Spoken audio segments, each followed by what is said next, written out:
All right, what's up, YouTube? Today we're talking about a subject that I know a little bit about, uh, jigs, and it's a question that I get asked a lot. What kind of jig head for what type of situation? What are the differences between all the different jigs, and where would you use them? When you look at a website like Tackle Warehouse, you'll see basically six jigs listed. They have swim jigs, finesse jigs, football jigs, grass jigs, flipping jigs, and casting jigs, and they have like bladed jigs and stuff like that listed too. But we're not considering those today. We're going through the six main types of jigs, and and I will break them all down for you and let you know which is which and when to use them. So let's get started. The first one is swim jigs, and I'm not going to spend too much time on them because it's they're to me they're a completely different class of jig. But swim jig, 30-degree line tie, light wire hook for a northern swim jig, and a light weed guard. There's three different styles of swim jigs. If you want to see swim jigs broken down in detail, I'll leave actually just click this link right here, and and you can watch that video, and it breaks down swim jigs quite thoroughly and actually does a review on them. So the first real style of jig that we're going to cover today is the finesse jig, and the finesse jig has basically these are the finesse jig. There's a bunch of different finesse jigs, and what separates a finesse jig from the rest of the jigs is usually a little bit lighter hook, a little bit smaller hook, and a sparser skirt, and that's what separates a finesse jig out. These are the original Eakin style round ball finesse jigs. You can see they got the finesse jig cut on them. They have a sparser skirt, and they have a light wire flat eye hook. So that's finesse jigs. Really good on tough bite situations, or if you're just if you've already worked through a spot and you want to offer them something that looks a little bit different, then a finesse jig is wonderful for that. Um, the next style is football jigs. These ones too are kind of obvious. They have a football shaped head, usually a 60 to 90-degree line tie.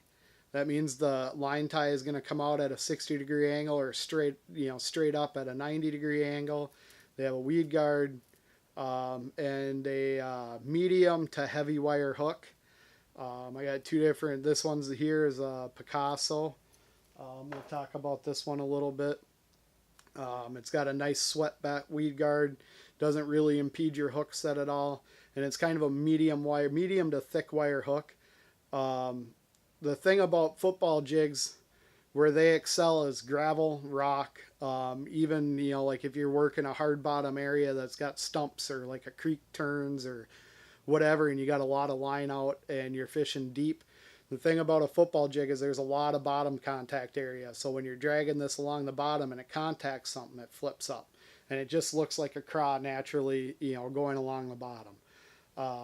Once again, not grass, rock, gravel, any hard bottom area, sparse weed cover. It has to be very sparse, but that's where these jigs excel, and that's where you want to use them. They come in any from quarter all the way up to 2-ounce sizes for basically any depth.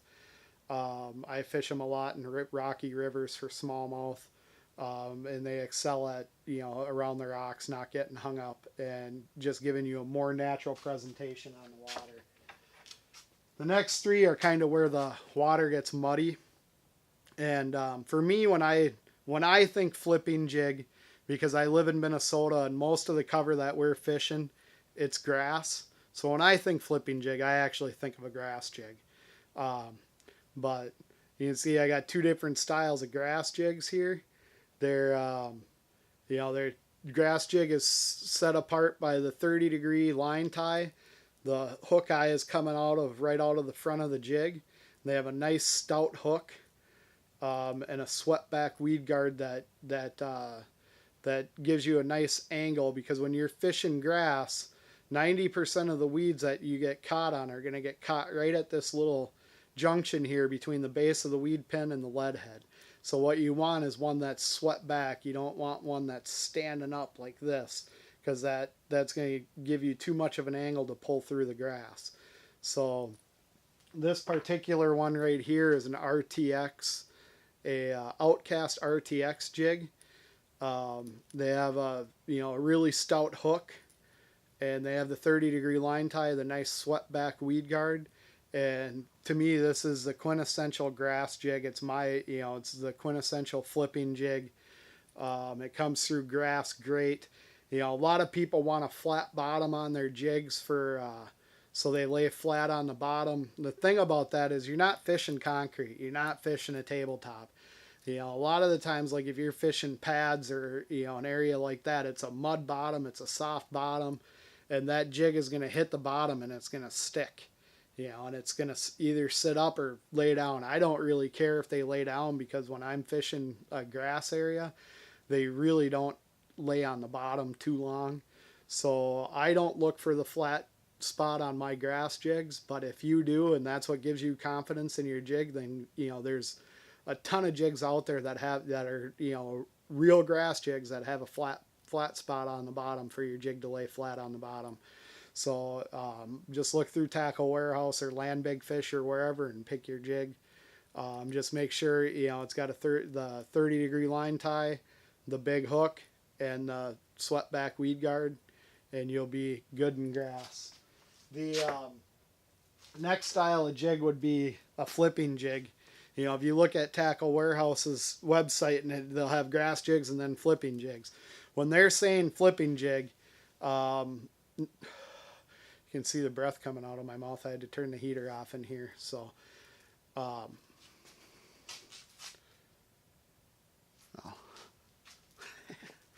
I had to look for the microphone to make sure it was on. I can't see it. Yeah. We'll restart that.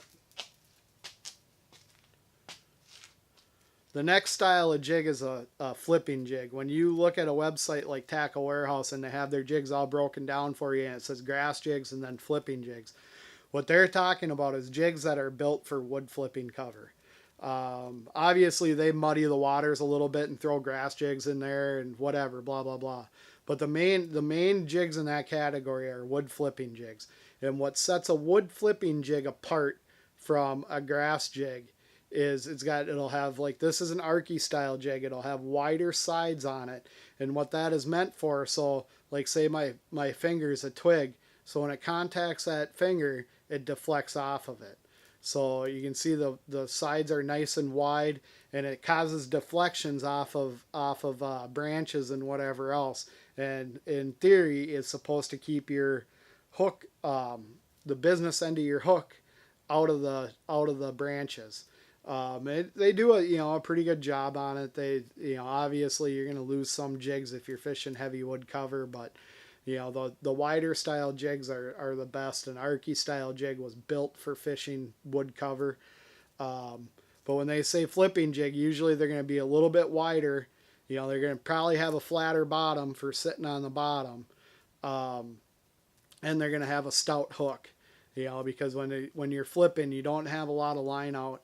You don't need a lighter wire hook for penetration, so they're going to have a big stout hook on them. They're going to be a little bit wider, and and you can use a flipping jig around grass cover. It's just not going to come through the grass as good as a grass jig. The key to flipping a wide style flipping jig, getting it to come through the grass, is actually a stiff weed guard. Because what happens is you can see the angle of that weed guard. It's up at about 60 degrees instead of 30 degrees like a good grass jig. The weeds get caught right here, and if it's got a thin weed guard, when you pull it through the weeds, it depresses the weed guard and gets caught on the hook. So the key to getting a flipping jig through the grass, if you're going to fish them in both areas, is to have one with a stiff weed guard. The weed guard has to be stiff at the base, like right here. But when a fish bites on it, a fish is grabbing it from this angle right here and pushing it from the top. So a stiffer weed guard really isn't going to impede your hook set too much. You might have to put a little bit more power in it to seat the hook, but it's really not going to, affect it horribly. So when I make my own flipping jigs where they're going to be a dual purpose jig, I order the stiffest weed guards I can order for them. And that's why. It's to get them through the grass better. So those are flipping jigs.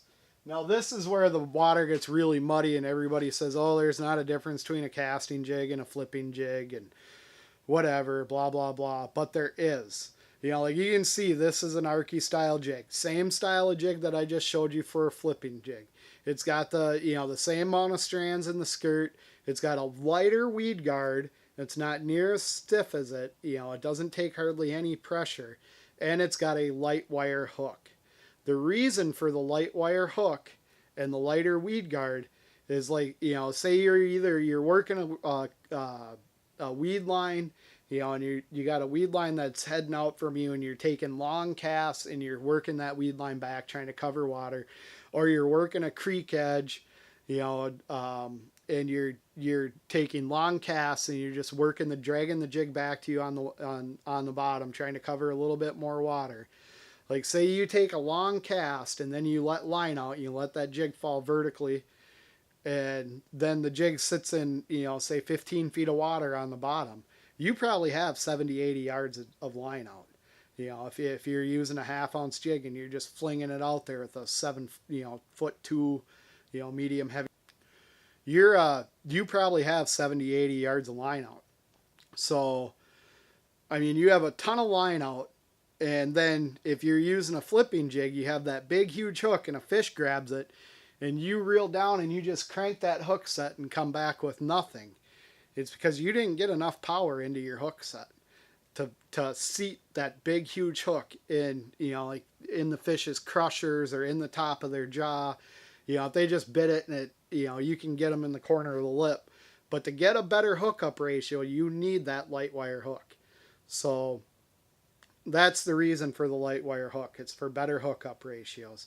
Now, in tune with that too, I mean, you got to remember that you have a light wire hook. And like when I'm fishing a casting jig, I'm usually on I have a 7'2" medium heavy, and it's got like 14 or 15 pound copoly on it, which offers a little bit of stretch. And you have to play the fish, especially the big ones. You catch a big smallmouth in current or whatever with a lot of line out there, you have to play the fish. Otherwise, if you just try and horse it in like you're working a flipping jig 20 feet away from you, then you're going to end up bending out that hook and losing the fish. And then you're going to call the jig guy and say, hey, why didn't you put a stiffer hook in? The damn hooks are bending out. I've had that call. So, that's the reason for the light wire hook. So if you're using a light wire hook, you got to remember what you're using and just play the fish accordingly. So that's my my take on jigs and the different style of jig heads and when you use them, when you don't. If you have any questions, comments, whatever, you can leave them in the comments section below. I like hearing what people have to say, how they fish, fish their style of jigs, what they're looking for in a jig, or if you have any questions, obviously go ahead and ask. I'll answer them. I hope you enjoyed the video, and if you like it, give it a thumbs up. Go ahead and subscribe. We have a couple more videos coming up this spring on jigs. We're going to do a flipping jig review. We got a bunch of jigs on order. Ordered a whole bunch of flipping jigs, and we're going to do a review, break down expensive ones, cheap ones, which ones I think you should buy, which ones are good buys, which ones to stay away from. So stay tuned for that. Thank you.